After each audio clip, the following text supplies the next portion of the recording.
The Unshared Cake.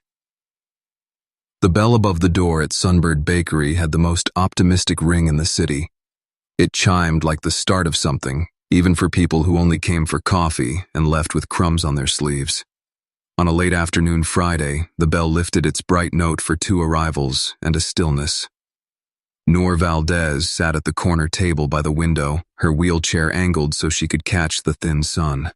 A white cake the size of an old vinyl record sat in front of her, a frosting ribbon curling around its top like a path. 24 small candles waited unlit, as if the cake were holding its breath. Noor didn't mind the quiet, or, she told herself, she didn't mind. The truth was slippery that way, like trying to pin a shadow down with a needle. "Table or takeout?" called Mrs. Singh from the counter. Before Noor could decide, the door chimed again. A man stepped in, lightly dusted with the day, wood shavings on the shoulder of a denim work shirt, a penciled line across his palm as if he'd been measuring time. In his other hand, an 8-year-old girl balanced a small box wrapped in comic book paper, the kind that made grown-ups smile without meaning to. "Smells like cinnamon," the girl whispered, as if this were a secret. She glanced around, her hair in a puff with a purple ribbon sliding toward one ear. Then she spotted Noor, saw the unlit candles. The fact of a cake meant for more than one. She tugged the man's sleeve. He bent, listening with the full attention of someone who knew kids made sense if you actually listened. They approached, not in a straight line but a respectful arc, like a bird coming into land where it wouldn't startle anyone. The man's voice was warm, but careful. "Excuse me, I'm Darius. This is my daughter Maya. She insists birthdays should never be a team of one. Would it be okay if we joined your celebration? We can be quiet, if you want quiet." Noor looked up, instinctively straightening though the chair was already perfect beneath her.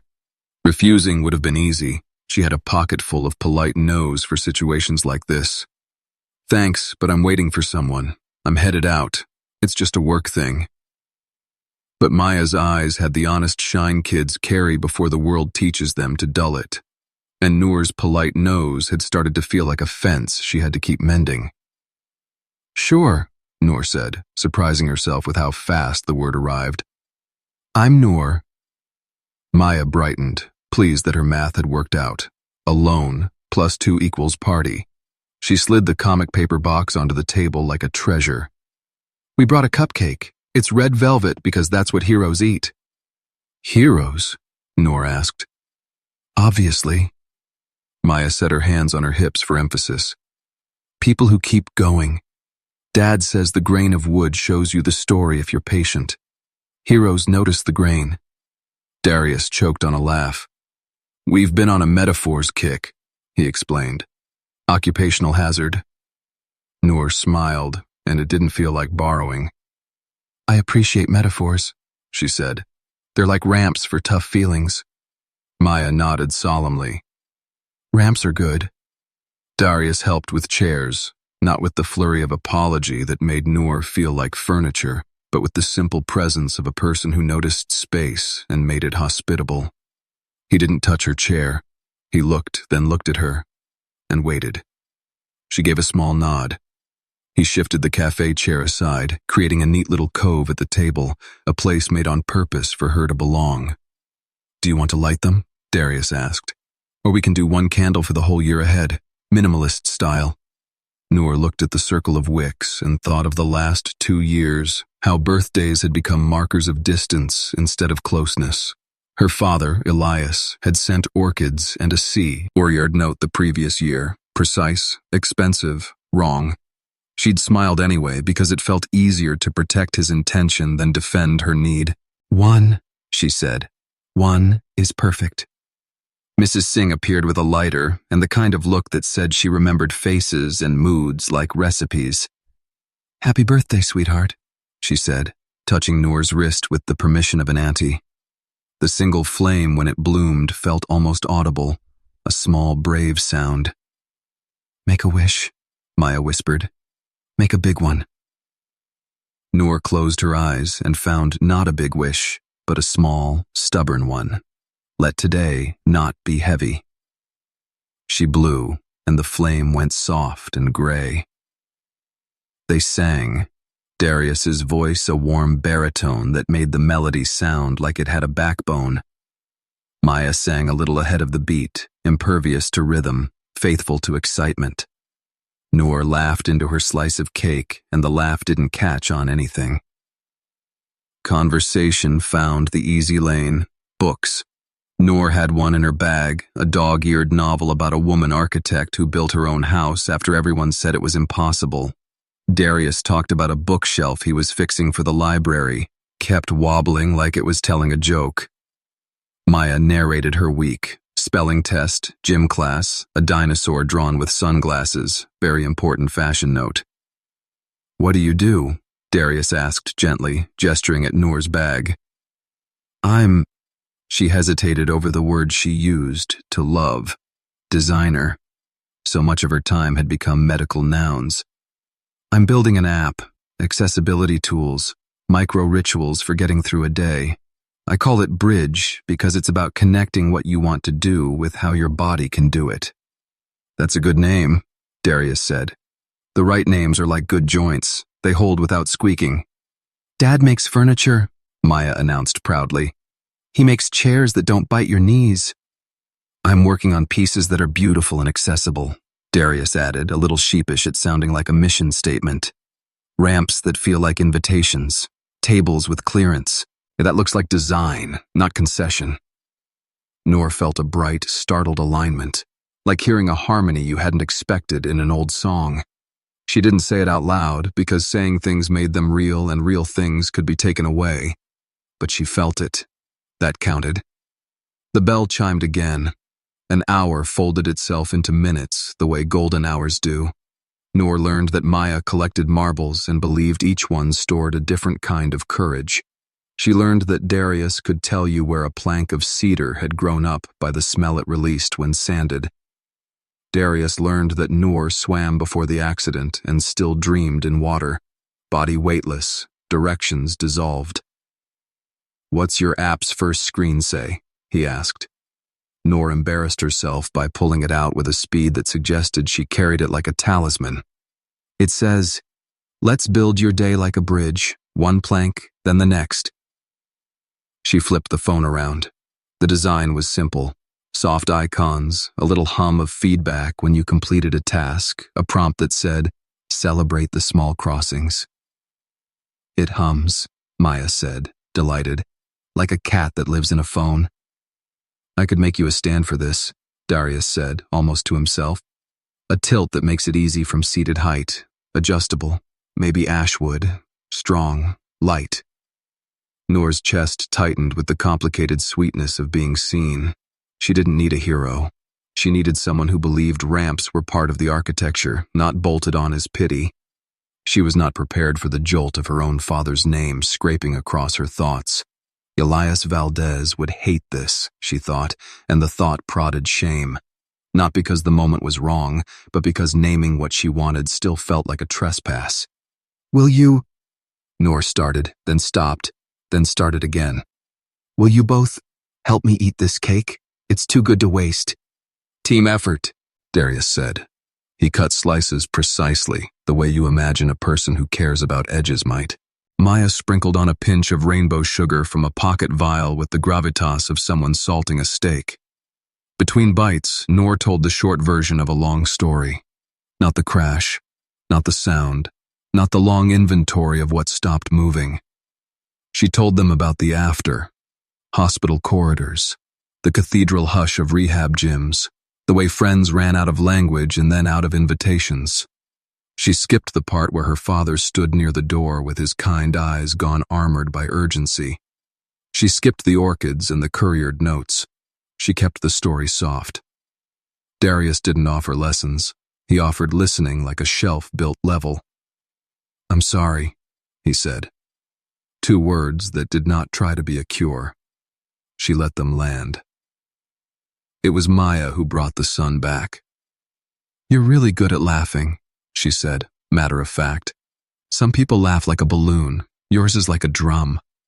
"That's the nicest thing anyone said to me all year," Noor replied, and realized she meant it. They lingered until the bakery's light shifted from gold to the pale blue that asks if maybe you should head home. Darius checked the time and winced. "We've got to get to the bus. Friday choir practice." He stood, then paused as if stepping across a narrow stream. "Would you, no pressure, like to meet here next week? We could bring coffee this time. I make a mean pour-over." Noor's body did its old math. Risk, exposure, potential hurt. The formula had kept her safe, but also oddly empty. She looked at Maya, who was trying to hide the fact that she'd drawn a tiny picture on the napkin, a bridge with 3 stick figures crossing. The middle one had a little circle for wheels. "Invite," the drawing said. "Don't wait to be rescued." "I'd like that," Noor said. Her voice didn't wobble. They exchanged numbers, not in a rom-com rush. In the ordinary way people agree to see each other again. Darius wrote his notch, me on the back of a Sunbird business card. Darius Cole, Cole Daughter Woodworks. The ampersand made Noor grin. "Cole Daughter?" she asked, pocketing the card. "Truth in advertising," Darius replied, nodding at Maya, who tried to look dignified about co-ownership and failed adorably.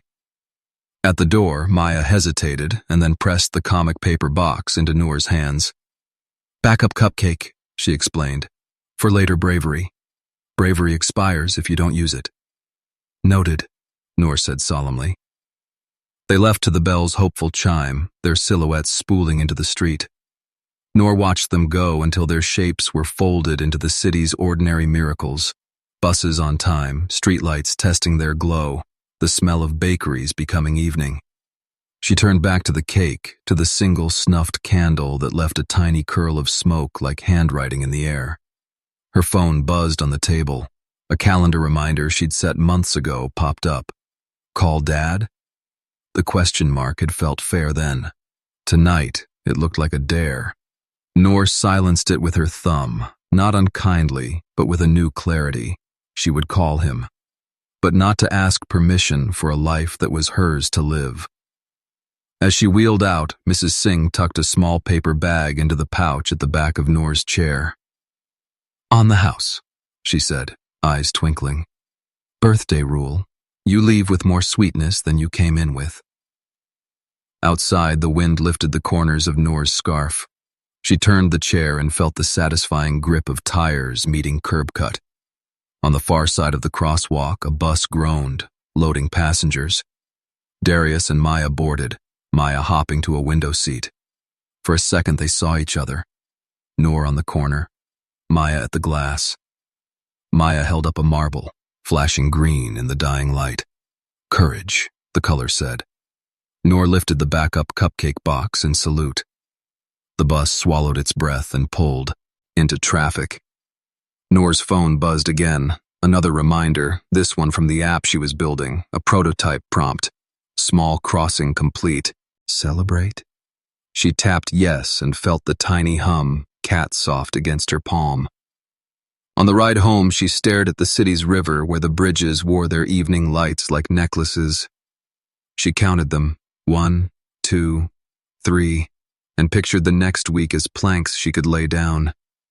A table at Sunbird, a new tilt stand for her phone, a laugh like a drum. She did not say wish. She said plan. That was another kind of courage. Behind her, a cyclist whooshed past, a whisper of movement that no longer hurt to hear. Ahead of her, the corner where her apartment building waited with its stubborn elevator and reliable doorman. She pressed the push rim, felt the chair answer, and went.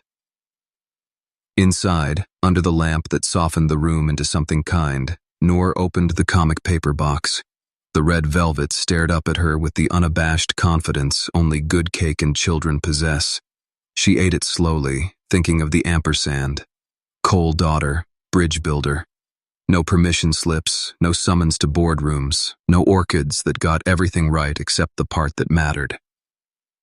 When she washed the plate, the sink clinked the way plates do when the night's done its work. Noor dried her hands and sat by the window where the city wrote its restless poem. She imagined sending Darius a message to say thank you for the cupcake, for the laughter, for the chair shifted like a kindness you didn't have to ask for. She didn't send it yet. Not out of fear, but because some things are sweeter held in the palm for a moment before you let them fly. Her phone buzzed one last time. No calendar, no app. A simple text from an unsaved number she knew anyway. Maya, with Dad's phone. "Happy birthday, Noor. Keep the bravery fresh. See you soon." Noor laughed, drum true. In the glass, she saw herself. Shoulders set, eyes clearer than in last year's birthday photo, a candle's aftersmoke curling like a signature. Be on a new contract. Not a contract with a company, a contract with herself. She typed back, "Thank you. See you soon." In the quiet that followed, Noor realized something that didn't sting. She wasn't waiting for someone to carry her across. She was building, a plank, then the next, toward people who knew how to show up and how to be shown up for in return. And that, she decided, counting the bridges again just to count them, was the only wish worth making twice. The practice of showing up. The week after the birthday meeting at Sunbird Bakery carried a strange kind of anticipation for Noor. She found herself checking the clock more often than usual, as though the hours had become checkpoints on a road she actually wanted to travel. Her days still held the familiar routines, morning stretches from her physical therapist's program, answering emails for freelance design projects, fine-tuning the interface of her app. But each action seemed to hum with a quiet undercurrent. It was not unlike the low vibration her phone gave when the Bridge app marked a small crossing complete. Only this time, the crossing ahead wasn't something coded into a screen. It was a meeting in a bakery with two people she had only just met, yet felt as though she'd been saving a seat for them long before their arrival. On the agreed Friday, Noor left her apartment earlier than necessary. The city was in that late winter thaw where the air carried both the bite of cold and the scent of wet pavement, a reminder that spring was waiting just past the corner. As she wheeled down familiar blocks, she noticed how the storefronts were shedding the heaviness of the previous season. Cafes rolling out planters with stubborn green shoots, a bookstore displaying travel guides in its window, a florist stacking buckets of tulips. She passed the Riverwalk and thought about Darius's workshop, about the smell of sawdust and the way he talked about furniture as though it carried memory in its grain. She wondered how a person arrived at such a way of seeing things, and whether that way of seeing could be learned. The bakery door's bell chimed in its bright, hopeful way as Noor entered. The warm air met her like a familiar quilt, thick with cinnamon and the earthy sweetness of rising bread. At the corner table, already arranged as though someone had planned for a wheelchair to slide in without fuss, sat Darius and Maya.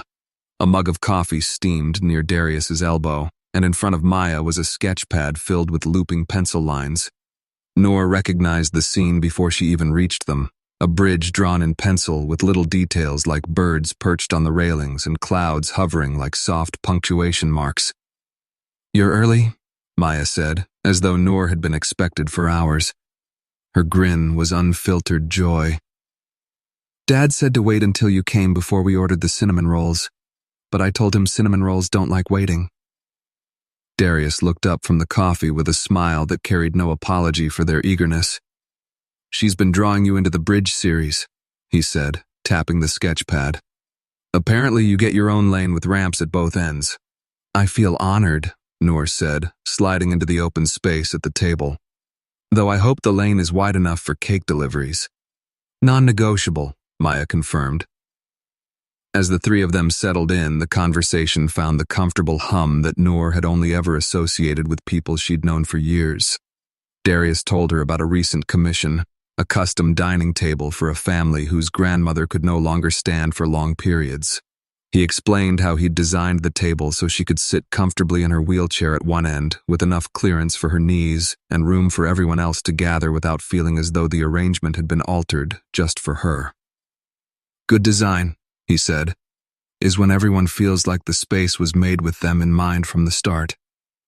Noor found herself leaning forward, not because she had to hear him better, but because she wanted to catch every detail.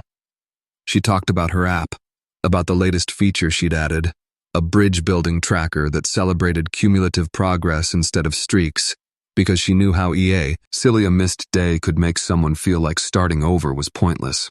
She admitted she was struggling with the funding stage, that investors seemed interested only if she added features she didn't believe in. They want it to feel competitive, she explained, but I want it to feel collaborative, like you're not just crossing your own bridge, but helping others build theirs.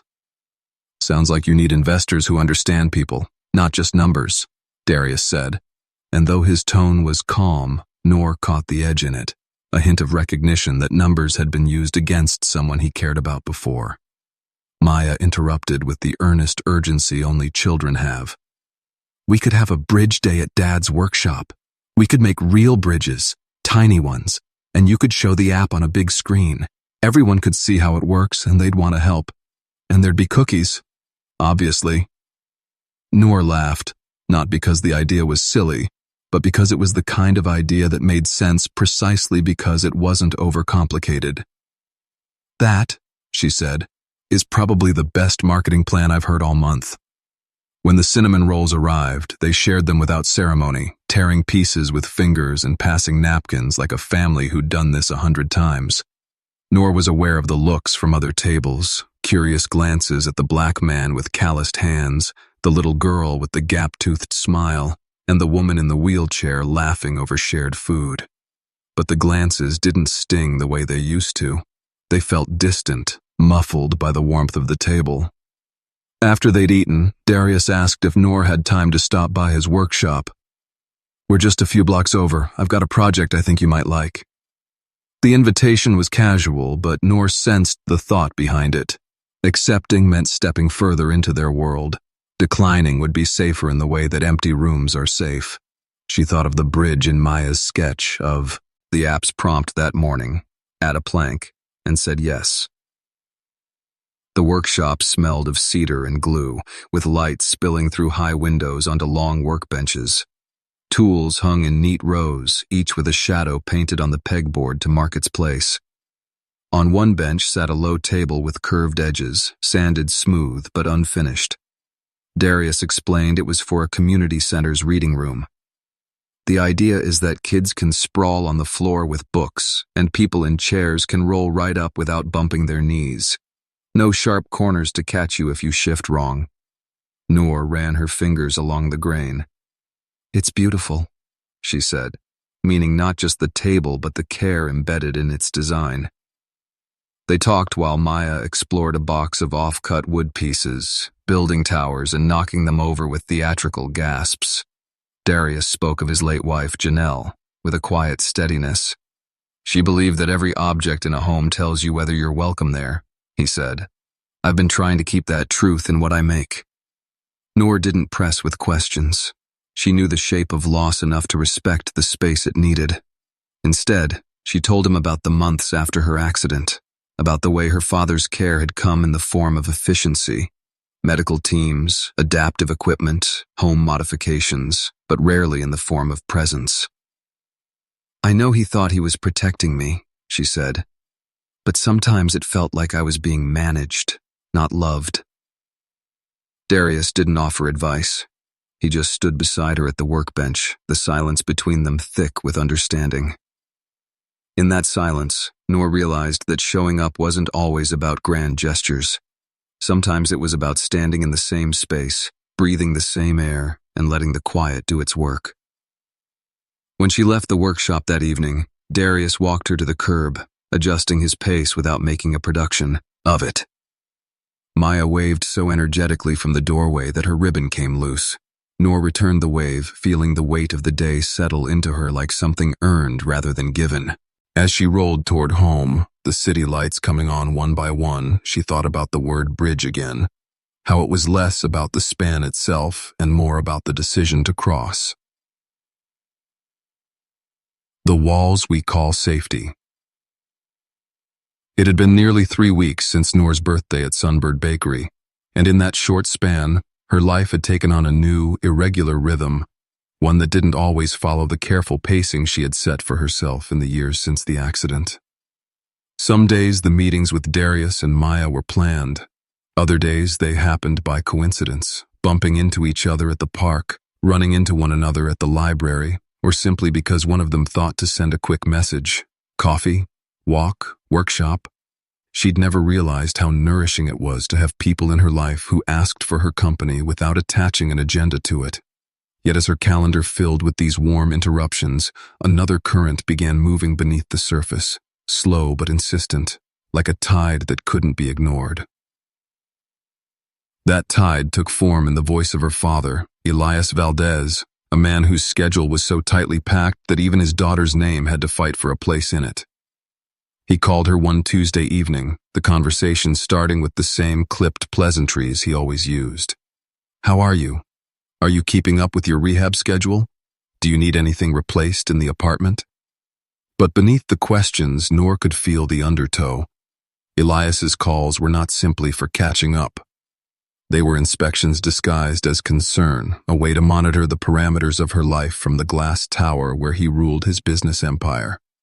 She gave him the answers she knew he wanted, sidestepping the truth of how she'd been spending her days, because she could already hear the skepticism forming if she mentioned Darius or Maya. Elias didn't need to hear it from her directly anyway. The following week, Noor noticed changes that told her someone was watching. The doorman in her building began asking casual questions about her plans for the day. A black sedan she didn't recognize seemed to idle a little too often near the corner cafe where she met Darius. Even the security guard at her father's headquarters, where she stopped by to deliver signed legal papers for a small trust fund, gave her a look that wasn't quite curiosity and wasn't quite indifference. It was the look of someone who knew more than they should about her private movements. It was only when she returned home one evening to find a thin, cream-colored envelope slipped under her door, marked with the discreet letterhead of a private investigations firm, that she understood the extent of her father's reach. Inside was a brief report, clearly misdelivered by mistake, describing in clinical detail her recent outings. Observed at Sunbird Bakery with unknown male and minor child. Visited woodworking shop on Fenton Street. Physical contact minimal but consistent. The words felt cold, stripped of the warmth she had experienced in those moments, and Noor realized they were meant for her father's eyes, not hers. For a few days, she tried to carry on as if she hadn't seen the report, hoping that her father's interest would fade if she didn't react. But the tension seeped in anyway, sharpening the air around her. She found herself glancing over her shoulder more often, hesitating before sending a message to Darius in case it was somehow intercepted. And when she finally did meet them at the park, the joy of their reunion was tinged with an awareness that every shared laugh, every easy exchange, might be reduced to a line item in some stranger's notes. Maya sensed it even if she didn't understand it fully. She clung to Noor's arm a little tighter, watching Noor's face the way children do when they're measuring the weather. The breaking point came in the form of an email from her father's assistant, written in the curt, polished tone of corporate correspondence. "Mr. Valdez requests your presence at his office Thursday at 7:00 p.m. Matters of importance regarding your personal safety will be discussed." Noor stared at the words, the formal phrasing making it sound less like an invitation and more like a summons. She considered ignoring it, but she knew from experience that avoidance would only escalate the situation. If she didn't go, Elias would simply find another way to tighten the net. The office was as she remembered, a study in dark wood and sharp lines where every object seemed chosen to project authority. Floor-to-ceiling windows framed the skyline like a possession, the city sprawled beneath them in neat geometry. Elias stood behind his desk, hands braced on the polished surface, his gaze not yet on her, but on the folder in front of him. When he finally looked up, his expression was measured, the kind of expression that could close a deal or end one without raising his voice. "You've been spending time with someone," he began, skipping even the smallest courtesy. "A man named Darius Cole and his daughter. I know because I've had you followed, yes, I admit it. And before you protest, understand that I have a responsibility to protect you from people who may see your situation as an opportunity." He opened the folder and slid the report toward her. "He is not from our world, Noor. He runs a small business with barely enough income to sustain it. He could very easily see you as a way out of his financial strain." The insult was not subtle, and it was not veiled. Noor felt the heat rise in her chest, but she kept her voice steady. "And what world is that exactly? The one where you decide who's worthy of my time based on their balance sheet?" Elias's mouth tightened. "The world where people take advantage of vulnerability. You think I don't see the pattern? A charming man, a sympathetic child, and a woman in a wheelchair who has resources he doesn't. I will not allow you to be exploited. If I have to, I'll pursue legal action to protect you."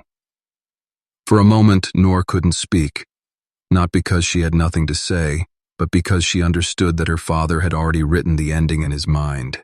He was the savior, Darius the threat, and she the incapable daughter too naive to recognize danger. What stung most was knowing he believed this version completely. "Do you hear yourself?" she asked finally, her voice quiet but edged with steel. "You're talking about the only people who have sat with me, really sat with me, without expecting anything in return. People who've made space for me without making me feel like a burden. And you want to erase them because they don't fit into your portfolio." Elias didn't flinch. "I want you safe." "No," Noor said, leaning forward in her chair. "You want me contained." The silence that followed was brittle. In that silence, Noor understood something she hadn't wanted to admit. Her father's love, as deep as it might run, had been shaped into walls so high that they cast shadows over every connection she tried to make. And if she stayed within them, she might never see sunlight without asking his permission. That night, she didn't go to the bakery or the park or the workshop. Instead, she sat in her apartment with the report still in her bag, the words "unknown male" circling in her head like a cruel refrain. She thought of Maya's gap-toothed smile, of Darius's careful way of making room for her without making it a spectacle, and of the warmth that had been growing between them plank by plank. The thought of them facing trouble because of her father, made her chest ache in a way that felt dangerously close to grief. When she finally typed the message, her hands trembled so badly she had to correct the words twice. "I can't see you anymore. Please don't contact me." She hit send before she could take it back, staring at the screen until the confirmation check marks appeared. Then she set the phone face down and sat in the stillness, the room suddenly too large around her. Outside, the city lights blinked on one by one, but for Noor, the night had already arrived. The crossing. 3 days had passed since Noor sent the message that carved a hollow into her chest. The first day she convinced herself it was the right choice, that by stepping back she was shielding Darius and Maya from her father's reach. That distance was a kind of protection. On the second day, she noticed how quiet her apartment had become. The TV played as background noise, but it didn't disguise the absence of the small, unplanned moments she had begun to expect. A message from Maya about a new bridge drawing, a photo from Darius of a half-finished table, the possibility of coffee at Sunbird Bakery. By the third day, the absence had grown teeth. It wasn't just silence anymore. It was a gnawing, a restless awareness that the people she was trying to protect were the same people who had been helping her breathe more easily than she had in years. She began to suspect that the protection she was offering was really a cage she had built for all three of them. Across the city, in the modest warmth of the Cole Daughter Woodworks shop, Darius had read her message twice and then sat with it for an hour, motionless except for the slow curling and uncurling of his fingers. He didn't reply, not because he agreed, but because the weight of Noor's choice felt deliberate, and he wanted to honor her words even as they tightened around him. But Maya had no such restraint. She asked questions in the plain, piercing way children do. Is it because we're not rich? Is it because she doesn't like us anymore? Did I do something wrong? Darius answered as gently as he could, but he could see in her eyes that she didn't believe it was as simple as sometimes people just stop seeing each other. Maya was young, but she knew the difference between losing someone and being told to lose them. That Saturday afternoon, after hours of trying to distract themselves, Maya made a request that caught Darius off guard. "Let's go to Sunbird," she said, not as a plea but as a certainty. "Maybe she'll be there." Darius considered the ache in his chest, the risk of deepening it, and then decided that sometimes showing up mattered more than self-preservation. The drive through the rain-slick streets was quiet, the kind of quiet that holds its breath. When they arrived, the bakery's warm light spilled onto the wet pavement, and Mrs. Singh looked up from behind the counter with the kind of knowing expression only someone who has seen too many unspoken stories could carry. She didn't ask questions. She simply nodded toward the corner table. "You can sit there," she said softly. "I'll bring something warm." While they waited, Maya kept her eyes fixed on the bakery's glass door as if she could will Noor into existence. Darius wrapped his hands around the mug Mrs. Singh placed in front of him, letting the heat anchor him. The rain outside had deepened into a steady downpour, each drop tapping the windows in an uneven rhythm. He told himself that if Noor walked through that door, he would stand, but he wouldn't rush toward her. He would let her come to them in her own time, the way a person approaches something fragile that they don't want to scare away. Across the city, Noor was watching the rain from her apartment window, her phone face down on the table beside her. She'd spent the morning trying to lose herself in design work, but the lines she drew kept turning into curves that looked suspiciously like ramps, into icons shaped like small bridges. The weight in her chest hadn't lessened since she sent the message. It had only deepened, settling into her ribs like something she'd have to carry forever if she didn't do something about it. She thought of Maya's voice, bright and unfiltered, asking if she could add ramps to the drawn bridges, because then everyone can get across. She thought of Darius's steady presence, the way he had shifted a chair in the bakery without fanfare, as if making space for her was as natural as breathing. And she thought of her father's office, the folder with its cold list of observations, the unspoken rule that her life must be lived in the narrow corridor he allowed. The thought made her stomach turn. By the time she reached her decision, her hands were already moving, grabbing her coat, slipping her phone into her bag, checking the wheelchair's battery. She didn't call for a car service. She needed to move herself through the rain. The streets were uneven, the curbs slick, but each push against the rims felt like an act of reclamation. The burn in her arms was sharp and welcome. She didn't know exactly where she was going until she found herself turning toward the bakery's street, the warm yellow light spilling out like a beacon. When Noor pushed open the bakery door, the bell's bright chime seemed louder than usual, or maybe it was just that every nerve in her body was tuned to the moment. Mrs. Singh's eyes widened with recognition and something like relief, and she tipped her head toward the corner table. Noor followed the gesture, and there they were. Darius, rising slowly from his chair, as if afraid sudden movement might break the moment, and Maya, already scrambling down from her seat and running toward her. "You came!" Maya exclaimed, her voice carrying over the hum of the bakery. She threw her arms around Noor's waist, the hug so fierce it made Noor's breath hitch. Noor bent forward, resting her cheek against Maya's damp hair, letting the warmth of the embrace undo 3 days of cold distance. When she looked up, Darius was there, close enough to draw his jacket over her shoulders, but far enough to give her space if she needed it. She didn't.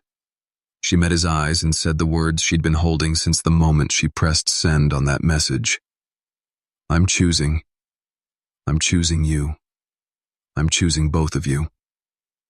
Darius's jaw tightened, not in resistance, but in the effort to keep his own emotions steady.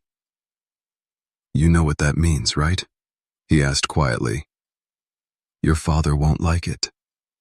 "I know," Noor said, and her voice was as steady as her grip on the wheelchair's rims. "But I'm done living behind the walls he calls safety. They keep everyone out and they keep me in. I want to be in the world, and I want you in it with me." For a long moment, the three of them stood there, the noise of the bakery falling away. Mrs. Singh, sensing the gravity of the scene, quietly pulled down the blinds over the front windows, muting the gray drizzle outside. The air between them felt like the inside of a bridge mid-construction. Planks laid down, the promise of more to come, the gap narrowing with each decision to step forward.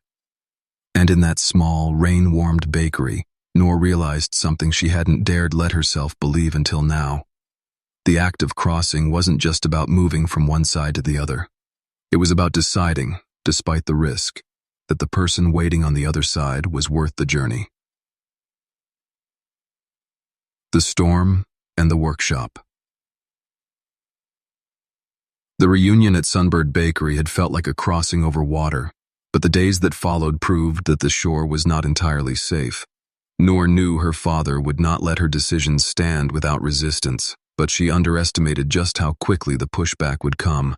Within 48 hours, she began to see ripples of his reach in places she hadn't expected. Her bank called to confirm unusual account activity, though she hadn't made any large transactions. An email from the property manager in her building inquired about updated medical accommodation requirements, phrased politely, but with an edge that suggested someone was preparing to reevaluate her lease terms. Even the small coffee shop across from her apartment, where she sometimes worked on her laptop for hours, seemed hesitant when she came in, the barista offering a strained smile and explaining they had new seating policies for customers with mobility devices. It was the subtlety that struck Noor most. Her father's power wasn't loud. It was precise, changing the texture of her environment until she felt like a guest in her own life. But it was Darius's world that took the harder hit. On a gray Tuesday morning, he arrived at the workshop to find a notice taped to the front door, an inspection order from the city citing potential safety hazards and requiring a temporary closure until a list of vague, bureaucratic corrections could be made. Darius knew enough to recognize this as more than coincidence. In 15 years of working wood, he had never had a single safety complaint. His shop was cleaner than most kitchens, his tools maintained like heirlooms. The idea that this sudden scrutiny was anything other than targeted was almost laughable, except that it wasn't funny. Shutting the doors meant losing income, postponing client orders, and risking the fragile rhythm he and Maya depended on. When Noor heard, she didn't hesitate. She wheeled into the closed shop that afternoon, the space dim without its usual hum of saws and the scent of freshly cut cedar. Darius was at his workbench, sorting through wood offcuts like he was trying to solve a problem with his hands before his mind could catch up. "I'm sorry," she said before she even knew exactly what she was apologizing for. He looked up, tired but steady, and shook his head. "This isn't your fault," he said. "Your father's not the first man to think he can control the world by making it smaller for the people in it. But I'm not folding up because he's decided I should." That was the moment Noor suggested turning the workshop into something it had never been before. A public space, at least for a while, where people could come in, see the work up close, and, most importantly, see them together. She imagined setting up her laptop on one of the long benches, projecting the Bridge app prototype onto a salvaged whiteboard, and inviting anyone curious to try it. Darius could run small demonstrations of adaptive furniture design, and Maya could lead her own mini-makers table where kids built bridges from craft sticks and yarn. It would be part open studio, part community gathering, part quiet act of defiance. The plan came together faster than they expected, fueled by a mixture of stubbornness and hope. Mrs. Singh offered to provide trays of pastries for opening day. The local librarian promised to stop by with a stack of books about design and engineering. Maya worked on her own advertising campaign, hand-drawing flyers that read Bridge Builder Day, "Come make something that lasts." She insisted on including a drawing of Noor, her wheelchair depicted not as a static object but with motion lines that made it look like a race car. On the morning of the event, rain threatened but held off, leaving the air fresh and cool. People began to drift in, neighbors curious about the commotion, parents with kids in tow, even a few of Darius's regular clients who had heard about the closure and wanted to show support.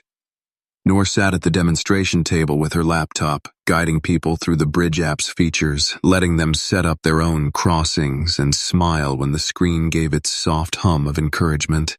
She watched strangers lean in to see how it worked, their interest genuine, their questions thoughtful. The app, which had felt like such a solitary labor, was suddenly alive in other people's hands. Meanwhile, Darius moved between benches, showing how a chair's legs could be designed to support both balance and mobility access, or how a table edge could be rounded so it didn't catch on clothes or bags. He spoke with the same grounded patience he had in the bakery that first day, his hands translating concepts into gestures, his voice carrying without force. Maya, for her part, was in her element, darting between groups with glue sticks and string, cheering every completed bridge as if it were the Golden Gate. For a few hours, it felt like the world outside those walls had been pushed back, that the reach of Elias Valdez and his quiet network of influence could not seep into this pocket of shared creation.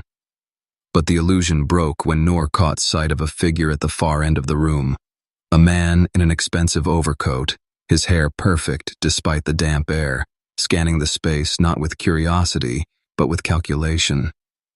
Her father had come, and though he stood still, his presence felt like the slow closing of a door. Elias didn't make a scene. He didn't need to. He walked the length of the shop with deliberate steps, looking at the furniture, at the people gathered, at Noor with a gaze that held neither approval nor open hostility. Only the kind of cool assessment that had ended countless boardroom negotiations in his favor. When he reached her table, he leaned in just enough for her to hear over the chatter around them. "You've made your point," he said quietly. "But this isn't sustainable, and I won't watch you throw yourself into a world that won't protect you." Noor met his gaze without flinching. "Then maybe stop trying to make the world smaller and start trying to make it safer." They stood like that for a moment, two versions of safety clashing in the open air. Before Elias could reply, Maya appeared at Noor's side, holding up one of her stick and string ridges. "Look," she said, her voice bright but unshakably direct. "We built this together. It holds more than you think." Elias looked down at the bridge in the small, paint-smeared hands of a child who wasn't his own, and for the first time Noor saw something shift in his expression. Not a surrender, not yet, but a hairline crack in the wall. He didn't take the bridge. He simply nodded, turned, and left the workshop without another word. The door closed behind him, and the noise of the room rushed back in. Noor exhaled slowly, realizing she had been holding her breath. Darius came over, one hand lightly resting on the back of her chair. "Storm's still here," he said quietly, "but we're still standing." And as she looked around the workshop, at the bridges drying on the tables, at the people laughing over shared projects, at Maya carefully arranging her creations for anyone to admire, Noor felt certain of one thing: the best way to weather a storm was not to hide from it, but to build something strong enough to stand in the rain. The Reckoning Room. It was Noor who chose the place, not her father's office, with its glossy table and skyline that made everything beneath it look small. Not her apartment, which felt too much like a contested territory. Instead, she called the rehab center where she'd spent the first long months after the accident. The director, an old friend of her mother's, offered them a small, quiet room on the second floor, a space used for family meetings between patients and their loved ones. It wasn't dressed for confrontation. The furniture was soft, the walls a pale green that seemed to absorb raised voices. There was a round table in the center, not big enough to give anyone the comfort of distance. She picked it on purpose. When the three of them arrived, Noor already seated at the table, Darius holding the door for her without comment, and Elias, stepping in with a caution that didn't match his tailored suit, there was a moment where none of them spoke. It was the kind of silence that could tip into either civility or rupture depending on who moved first. Noor decided she was done waiting for someone else to start. She looked at her father directly and said, "We need to talk about what safety actually means to each of us, because right now, I think we're speaking different languages." Elias's hands were clasped in front of him, his knuckles white. "Safety means keeping you from harm," he said, his voice controlled but already defending. "It means not letting strangers with unknown motives get close enough to hurt you." "Strangers?" Noor said, her tone sharp enough to cut through the room's softness. "Darius isn't a stranger. Maya isn't a stranger. They've been more present in my daily life than you have in years. And the difference is, they don't treat me like a problem to be managed." Elias's jaw tightened, but before he could respond, Darius leaned forward. His voice was steady, deliberate. the way it was when he explained a cut of wood or the structure of a joint. "Mr. Valdez, I understand the instinct to protect. I've got a daughter. I've lost someone I loved. I know what it's like to look at the world and see danger everywhere. But I also know that if you lock someone up in the name of keeping them safe, you're not protecting them, you're just making sure they never learn how to live with the risk." Elias's eyes shifted toward him, assessing. "You think you know my daughter after a handful of weeks?" "I don't claim to know everything about her," Darius replied without flinching. "But I know how she laughs when she's actually happy. I know she's been building something that could help people like her navigate life with more dignity. I know she's stronger than you think, not because she doesn't need help, but because she knows when to ask for it.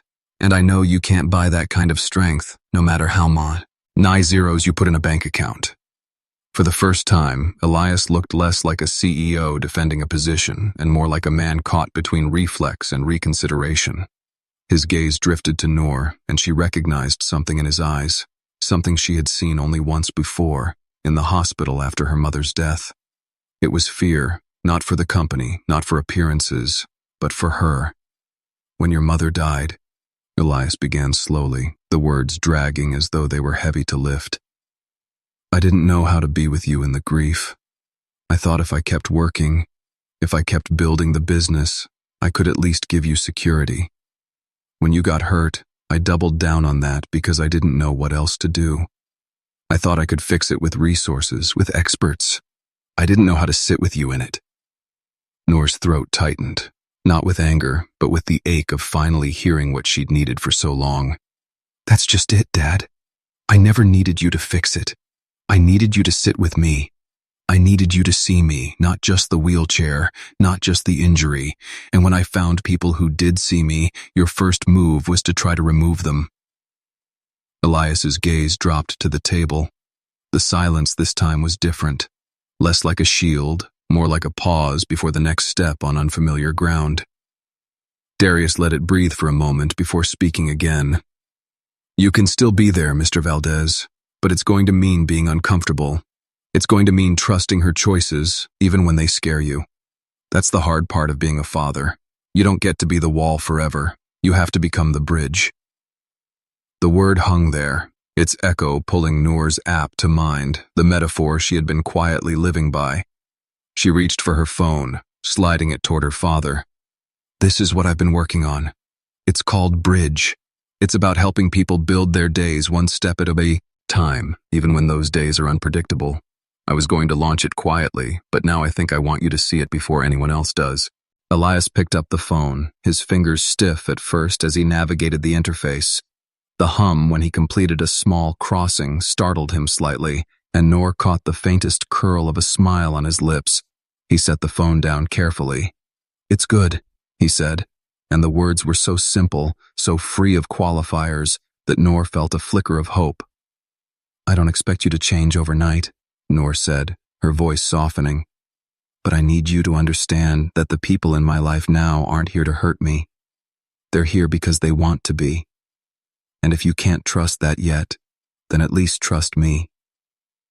Elias looked at her for a long moment, then at Darius, and finally at the closed door of the small green room, as if weighing the cost of walking out the same man he had been when he entered.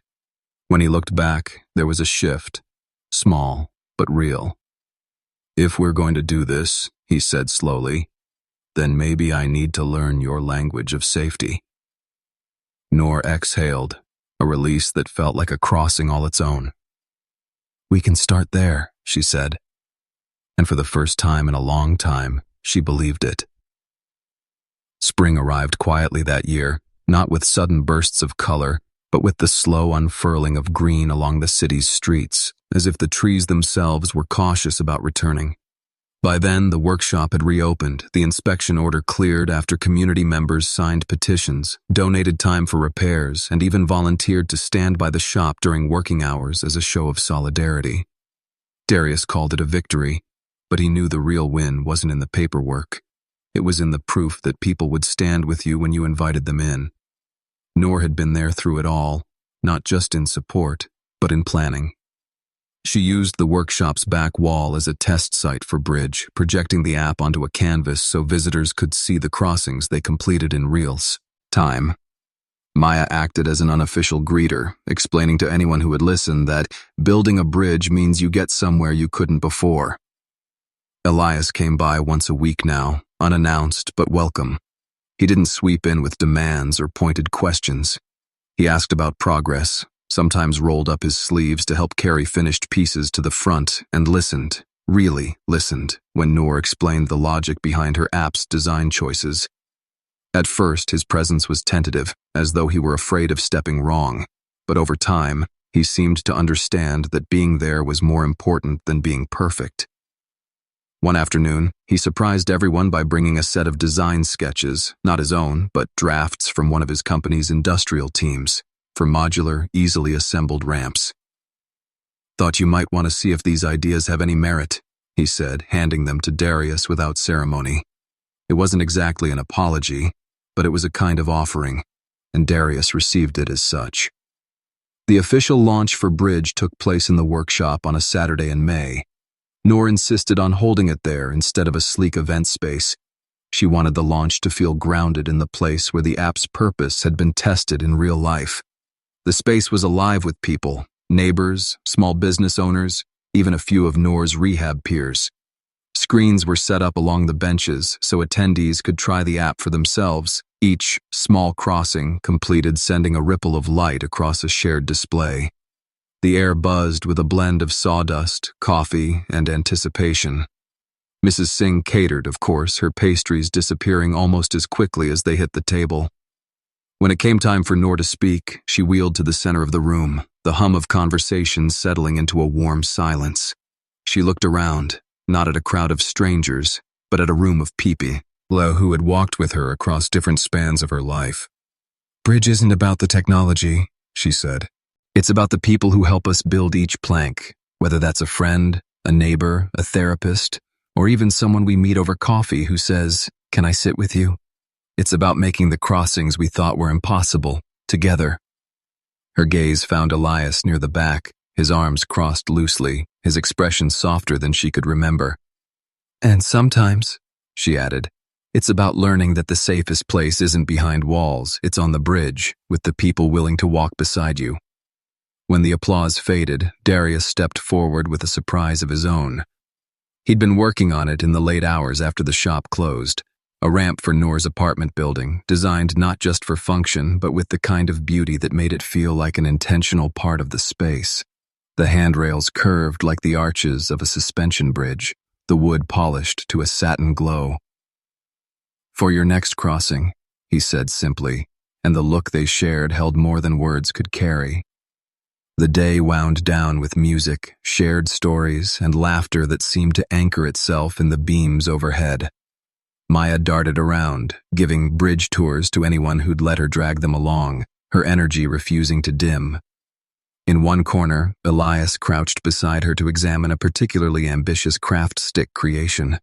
Noor watched them for a moment, feeling a knot she'd carried for years loosen just a little more. Her father still had his edges, and there would be more hard conversations ahead, but he was here, really here, and that was its own kind of crossing. As the sun began to sink, the workshop's wide front doors were thrown open to let in the evening air. Outside, the street was strung with soft lights, and the city's steady hum felt less like a backdrop and more like an invitation.